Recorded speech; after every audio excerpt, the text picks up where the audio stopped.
Kita boleh jatuh, tapi ingat Anda harus punya kemampuan mantul lebih tinggi dari sebelumnya. Tapi kalau Anda nggak punya kemampuan untuk mantul, maka Anda mengalami kesulitan hidup yang tidak tahu sampai kapan.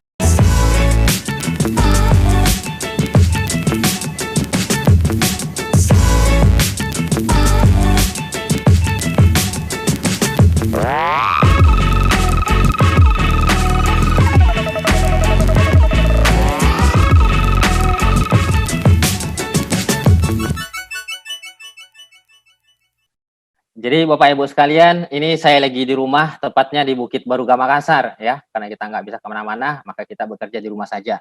Dan saya berharap Anda juga demikian. Tapi kalau Anda nggak bisa bekerja di rumah, nah tadi Bu Vitalia sudah memberikan, oh ternyata ada cara buat bekerja di rumah. Oh ada caranya ternyata produktif di rumah.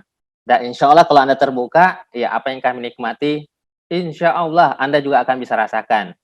Bapak Ibu sekalian, saya Hasibuan Kanata, saya orang Bugis, saya lahir dari sebuah kampung ya, mungkin tidak dikenal, namanya Desa Papolo ya, Kabupaten Bone. Jadi kalau Anda tahu mantan Wakil Presiden Bapak Yusuf Kala, beliau satu kampung dengan saya kenal beliau, tapi saya tidak dikenal sama beliau, itu masalahnya.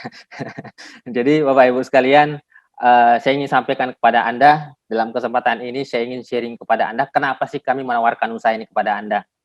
Apalagi dalam kondisi pandemik seperti ini, begitu banyak orang yang mungkin dirumahkan, atau penghasilannya turun, atau mungkin usahanya tutup. Nah, Anda mungkin butuh solusi dan kami menawarkan solusi pada siang hari ini dan saya berharap Anda terbuka. Saya pribadi, termasuk orang yang suka menghitung, karena yang namanya hidup itu harus diukur, termasuk dalam hal kebutuhan ya. Saya juga bukan dari keluarga yang mapan ya, keluarga yang berkecukupan. Saya merasakan bagaimana rasanya hidup susah. Ngomong-ngomong, background keluarga saya adalah petani, jadi dari kecil memang saya sudah terbiasa bertani, tanam padi, terbiasa juga pelihara sapi, sapi gemuk, tapi sayanya kurus ya, itu jadi masalah. Nah, di situ saya merasakan bahwa ternyata hidup yang namanya susah itu tidak menyenangkan, dan yang namanya tidak menyenangkan itu ya tentu harus kita cari solusi. Bagaimana caranya keluar dari situ? Ibaratnya, kalau misalkan kita lagi berada di sebuah tebing dan tebingnya itu lagi goyang, tentu kita tidak bisa berdiam diri. Apa yang harus kita lakukan? Tentu harus hijrah, keluar dari situ. Coba Anda bayangkan kalau ada orang yang kondisi tempat berdirinya lagi goyang, ada gempa, dan dia diam di tempat dan dia tahu di situ rawan, dan dia tetap masih bersanteria, dan menurut saya ini adalah orang yang nggak memakai akalnya. Tidak normal menurut saya. Jadi, kalau Anda merasa bahwa kondisi kehidupan Anda sekarang tidak baik-baik saja, ya Anda harus segera hijrah, cari peluang. Dan insya Allah, setiap masalah, setiap kendala pasti ada solusinya. Dan kita hadir untuk memberikan solusi itu kepada Anda. Nah, Bapak Ibu sekalian, banyak orang mengatakan kepada saya, "Kenapa Pak Hasibuan mau jalankan bisnis multi level marketing? Kan Anda punya keahlian." Saya sarjana teknik sipil, saya bisa jadi kontraktor, saya juga menguasai banyak bahasa, salah satunya bahasa Bugis ya. Dan tidak semua orang bisa bahasa Bugis. Saya cuma bilang bahwa saya mencari sebuah pekerjaan itu bukan karena apa pekerjaannya, tapi seberapa banyak yang bisa diberikan kepada saya. Karena hidup itu, kalau saya ingin sharingkan kepada Bapak Ibu sekalian bahwa ada namanya ruang toleransi. Jadi ruang toleransi itu adalah ada ruang di mana kita merasa bahwa kita ini longgar, nyaman, seperti itu. Sama halnya misalkan kalau kita ingin, butuh bikin baju ya, pakaian, tentu Anda butuh kain. Nah, pertanyaannya Anda punya kain sebanyak apa? Kalau kainnya sedikit, jangan-jangan hanya bisa dibikin pakai celana dalam, atau hanya pakaian dalam, atau Anda cuma bisa bikin celana pendek. Nah, tentu ada standarnya. Oh iya, ini cukup untuk beradab dibikin sebuah baju seperti itu. Sama juga dengan saya mengukur berapa yang saya butuhkan sebenarnya sebulan, berapa yang saya butuhkan untuk bisa meng-cover keluarga saya yang mungkin kurang mampu seperti itu. Bagaimana kalau kainnya lebih? Ya saya akan bagi ke orang lain supaya yang mungkin yang kurang kainnya bisa terbantu untuk menutup auratnya seperti itu. Jadi penghasilan itu seperti kain. Anda harus ukur sebenarnya berapa kain yang Anda butuhkan. Ini namanya ruang toleransi. Seperti lift, lift itu ruang toleransinya rendah. Misalkan Anda takut sama kecoa dan Anda berada di lift yang lagi berjalan, tiba-tiba ada kecoa gitu loh. Apa yang Anda lakukan? Anda paling teriak-teriak karena ruang toleransinya terlalu kecil. Sama juga dengan penghasilan yang kecil. Ketika kita ada kendala kecil saja, kita gampang teriak-teriak dan itu tidak menyenangkan. Dan kita butuh solusi bagaimana memperbesar ruang toleransi kita. Fondasi finansial kita bagaimana diperbesar sehingga kita punya ruang toleransi. Coba Anda lihat di slide, di situ juga ada ruangan. Ketika Anda mungkin tidak takut sama kecoa dan Anda berada di ruangan yang luas, mungkin Anda tidak menanggapi, Anda bisa ke pojok jauh dan bisa tidur nyenyak.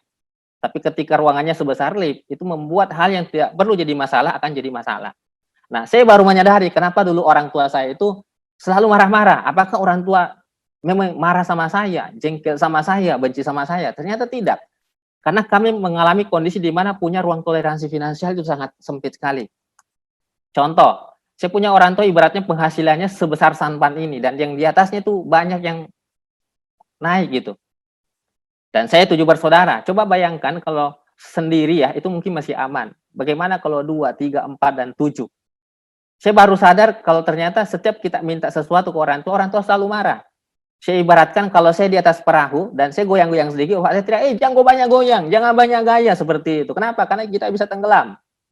Jadi marahnya orang tua saya itu bukan karena benci dengan saya, tapi ternyata karena kita diarahkan supaya kita hidupnya kita bisa selamat, seperti itu. Jadi kalau Anda orang tuanya suka marah, suaminya Anda suka marah, pasangannya Anda suka marah, itu bukan karena benci, tapi kita mau selamat, cari selamat, seperti itu. Nah, bagaimana kalau kita memperbesar kapasitas kita? Seperti perahu sebesar ini, mungkin kita bisa lebih fleksibel. Bagaimana kalau misalkan kita punya ruang toleransi sebesar kapal ini? Anda menciptakan ruang toleransi bukan hanya buat untuk dirinya Anda, tapi buat banyak orang, seperti itu. Nah, Bapak Ibu sekalian, apa yang kita perlu lakukan? Anda harus mengukur berapa kebutuhan toleransi finansial yang Anda butuhkan setiap bulan. Kalau berlebih, bagus, karena Anda bisa berbagi. Dan pertanyaannya sekarang adalah, adakah kendaraan untuk menuju ke sana? Bapak Ibu sekalian, saya mau sampaikan ke Anda, kendaraan banyak. Tapi pertanyaannya, kendaraan itu bisa membawa Anda sejauh mana, seperti itu. Misalkan Bapak Ibu sekalian, kalau Anda naik sepeda yang mungkin jangkauannya cuma beberapa kilo. Mungkin Anda bisa memilih naik kapal, tapi mungkin jangkauannya bisa jauh, tapi lama, seperti itu. Tapi pilihannya ada pesawat. Jadi tergantung Anda memilih kendaraan. Contoh, bekerja itu salah satu kendaraan. Tapi cukupkah menyiapkan kain untuk membuat baju buat Anda? Atau Anda berbagi ke keluarga Anda? Kalau misalkan bekerja, tidak cukup, maka Anda harus berpikir berbisnis. Apalagi di Indonesia sekarang, terlalu banyak orang yang membutuhkan pekerjaan, sementara ketersediaan lapangan itu semakin berkurang. Apalagi di kondisi pandemi seperti ini. Banyak orang di PHK, dirumahkan, ada banyak orang usahanya tutup, seperti itu. Jadi kita sekarang dalam kondisi tidak bisa tawar-menawar, milah-milah, apalagi kalau tidak ada pilihan seperti itu. Nah, hal yang menarik adalah kami tawarkan sebuah konsep usaha pada siang hari ini, di mana usaha ini bisa membantu Anda produktif di rumah, walaupun Anda nggak keluar rumah, seperti itu. Dan yang menariknya, usaha ini bisa membuat Anda punya kapasitas unlimited. Anda bisa bangun sebuah ruang toleransi finansial yang sangat besar sekali. Kenapa? Karena memang bisnis ini dirancang untuk besar, pelipatan. Anda bayangkan kalau Anda bangun usaha ini dan Anda punya jaringan di mana-mana, berapa banyak omset yang bisa dihasilkan, berapa bagi hasil Anda bisa dapatkan. Dan intinya Bapak Ibu sekalian, ini hanya sebuah sarana, ini bukan sebuah tujuan. Karena terkadang banyak orang yang fokusnya adalah identitas.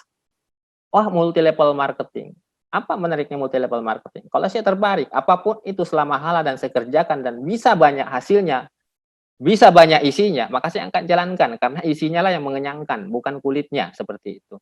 Jadi selama pekerjaan ini halal dan bisa membuat ruang toleransi Anda besar, luas, maka ini layak untuk dipertimbangkan. Tapi dalam kondisi seperti ini Anda bingung mau ngapain, walaupun mungkin Anda alergi dengan multi level marketing, ya Anda harus melihat usaha ini.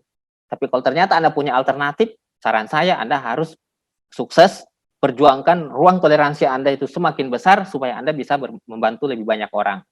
Bapak Ibu sekalian, dalam kondisi seperti ini, tentu ingat Anda mungkin ada yang merasa, wah multi level marketing ternyata, network marketing ternyata, nggak ada masalah kalau Anda nggak tertarik. Tapi kalau Anda sudah mencari solusi dan tidak Anda menemukan, saya minta Anda kembali mereview apa penjelasan tadi Ibu Vitalia. Tanya orang yang memberikan link ini kepada Anda, mungkin ini jalannya Anda untuk menjadi sebuah solusi jembatan memperbaiki finansialnya Anda. Bahkan bukan cuma buat Anda, tapi buat banyak orang di luar sana. Dan yang menariknya usaha ini Anda bisa bangun di rumah. Anda bisa bangun di rumah, bekerja di rumah tanpa harus kemana-mana. Dan ini membantu pemerintah untuk mencegah penyebaran virus COVID-19. Kita tetap di rumah, bekerja di rumah. Dan insya Allah lewat usaha ini Anda bisa punya kunci bagaimana bisa beradaptasi. Kita boleh jatuh, tapi ingat, Anda harus punya kemampuan mantul lebih tinggi dari sebelumnya. Tapi kalau Anda nggak punya kemampuan untuk mantul, maka Anda mengalami kesulitan hidup yang tidak tahu sampai kapan. Ingat, pandemi ini kita nggak pernah tahu sampai kapan, dan kita harus punya segera solusi. Mungkin itu saja dari saya. Tempat dan waktu saya kembalikan kepada MC. Sekian, Assalamualaikum warahmatullahi wabarakatuh.